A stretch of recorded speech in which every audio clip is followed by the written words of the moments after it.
Hello everyone, my name is Harry and welcome to I guess you call this a vlog.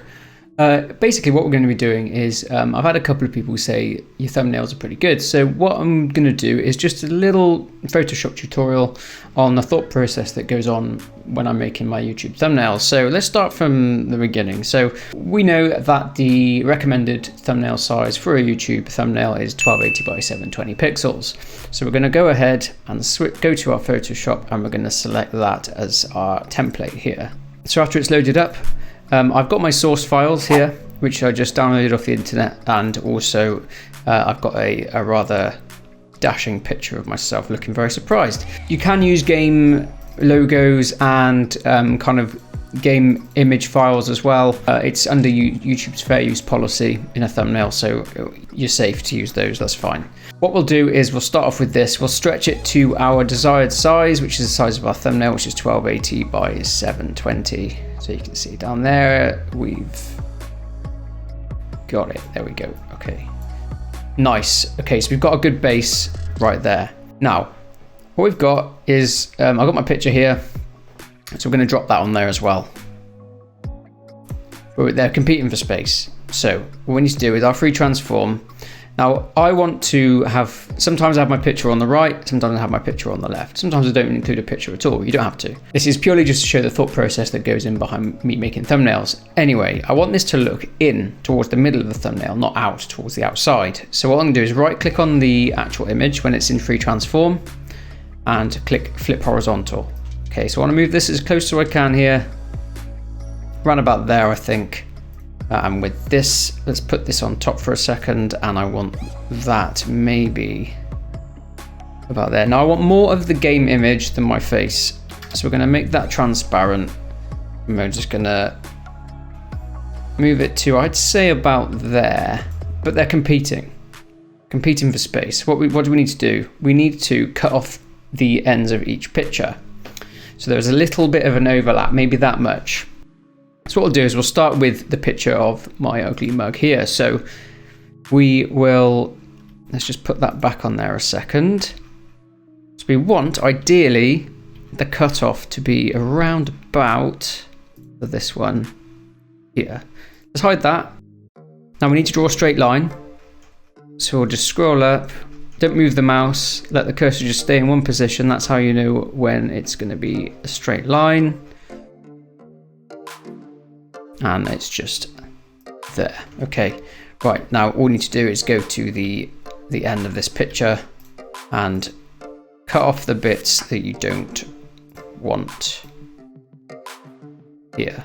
Join them up so it makes a nice rectangle. Right, now if you try and delete, first you need to go to your paths, which is the path is what you've just drawn here. Go to paths and select this little circle with the dots. Now it will select the area for you, and you can see that it's selected because it's marked out. Now if you try and press delete, okay, it's going to say this: could not complete your request because the smart object is not directly editable. So how do we get around that? What we need to do is we need to right click on the source file, which is the picture, and we need to go to rasterize layer here. And then magically we can press delete and it gets rid of the selection. Great, now we can bring our other file back. Excellent. And now what we need to do is the same thing with this one. We need to cut off what we don't need. So I want a little bit of gap, maybe there, around about there. We select this, and I'd say around about there. Okay, let's just draw our straight line again with the pen tool. And we can see where this image is ending. We can get rid of this second. Just get rid of the riff-raff that you don't need.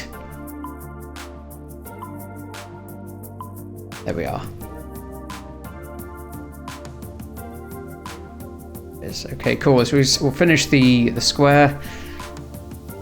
Select our path again. Obviously, we need to rasterize the layer so we can get rid of the path. And there we go. Put that back to 100. There we go. Okay. Now we've got a little bit of, it's a hard line here. So what we're going to need to do, put a mask on here. All right, now if you want to create a mask, you select the layer you want the mask on, and you just select this here, add layer mask. Okay, and what it'll do is it'll add a little layer here, and you can tell whether it's done that because it's got this white box. Now what you need to do is what I do is I add the gradient tool, so it creates a gradual blend between colors. But what this also does, is it creates a gradual blend between two layers. Just a little blend. It's got a nice little blur down here. Now what I like to do is I like to add a blur behind my face and my chair, but not a blur on my actual face. Now how do we do that? The trick is in masking again. So we need to go onto our source layer. Yeah, this is just the thought process behind what I do. All right.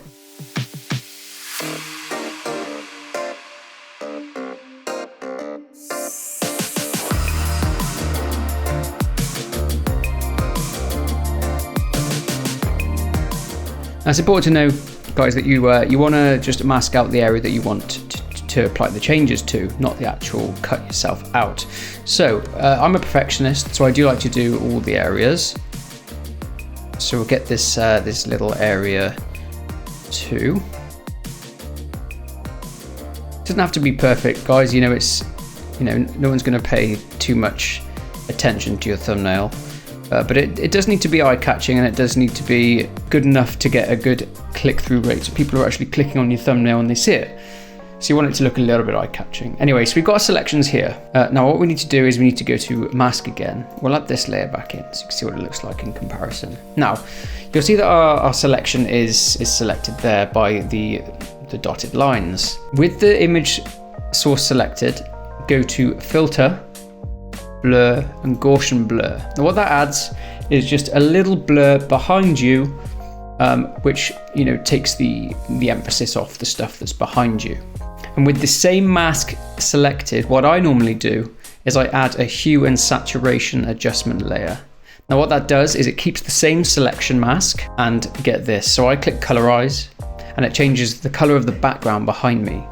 Now I normally add pump the saturation up to about 50. Okay, and you can literally just choose any color that you like. I think a nice color to go with this particular palette and the background that we're using, maybe I think red looks kind of good, but we can obviously change that at a later stage. Now got a little bit of a blue here, but that doesn't matter. We're going to put the logo there anyway. So we got our two base layers. Now what I normally like to do is sometimes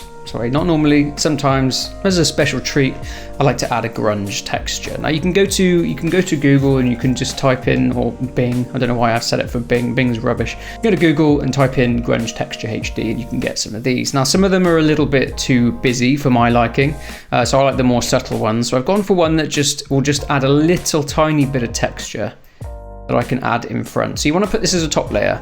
All right, and you want to do this basically after you've done everything else, like your base layers. So what we do is we accept that, but we don't want it to look like that because it's just going to be in the way of everything. So what we need to do is select it, and we need to go to lighten. Or you can go screen. You can go screen or lighten. There's all these other ones as well, but we're going to go lighten for the sake of this one, and maybe a 35%, maybe even less than that, maybe 25%. What it does is it adds just a little effect on there, just to make it pop out a little bit more, make it a little bit more unique. So I'm liking it already. I'm going to change this picture from an actual screenshot from when I actually played the game as a genuine reaction, but this is just one I had lying about. And then what we do is we put our logo in. So we want the logo underneath there as well. If you can't move it, if it's moving the wrong layer, what you do is you select the image, select it, and then Control and T gives you a transform layer. So you can just move this wherever you like. So I want it central, down here. In fact, no, I want the logo up here because I'm going to put the Sam's Story text. I could only find a Metro Exodus layer for this. I couldn't find the Sam's Story PNG for Love Nor Money. I tried to make my own, but it just didn't work. What normally makes a logo like this pop on the thumbnail is adding a drop shadow. All right, so maybe you want to turn the opacity to make it a little bit more subtle, about 40% maybe. We want the spread to be a little bit less. We don't want it to be too overbearing. A 3% spread, the size, okay, 10, maybe 10, and then add that as 10. There we go. That's a nice subtle little drop shadow on there. I mean, you do this by double clicking on, if you double click that, it'll change the name of the layer. But if you double click to the right, all the way to the right, you can add a layer style. Now you can add outer glows, and you can add a stroke to it. You can add an outer glow. Obviously you can make it like, you can make it blue if you want. You can make it red. You can have whatever color you like, just to make it pop. If you wanted, you could do that and then just have it, you know, down a little bit, so you don't want it as big. Maybe we'll add that but we'll do it a black one like that, so it pops out a little bit more. It looks nice, looks good. Now lastly, what we want to do in terms of the layers, we want to add text here. Now I couldn't find the Sam Story, the transparent layer, so what we'll do is I'm going to type in, I know it's not coming up, Sam Story in there. Maybe change that to it just always does this text. Lorem ipsum. Why do they add Latin to the text layer? I have no idea. What does it even mean? Sweet Lord. Okay. Sam Story. But we want to make it like maybe the same color as that. That's a bit too big. Maybe 125 would be a good size for that. And placement is everything, so maybe there. All right, we need to add, just bring that below there, and we need to add our same drop shadow and our outer glow. There, like that. What I like to do lastly on these is just to add a little brightness and contrast for the whole thumbnail, maybe just a +30. Just what that does is it just takes some of the brightness out of the image and just helps it pop a little bit more. I might actually move this text layer over here a little bit, right in the middle. I think that just cover up that blue light coming through off there. Yeah, I'm happy with that. So that is basically, guys, how you can just make a basic thumbnail on Photoshop that looks pretty good. The colors are good. And you're just using easy to find images off Google of the game. Okay guys, so that's basically the thought process that goes into me making thumbnails on Photoshop for YouTube. I hope you have enjoyed this. If you have, please leave a like on the video, subscribe to the channel to support, and leave a comment down below about what you think about this tutorial, whether you like it or not. Thumbs up, thumbs down, whatever you want to do. It helps me have feedback and know what I can do better in the future. But for now, guys, take care, and I will see you in the next one.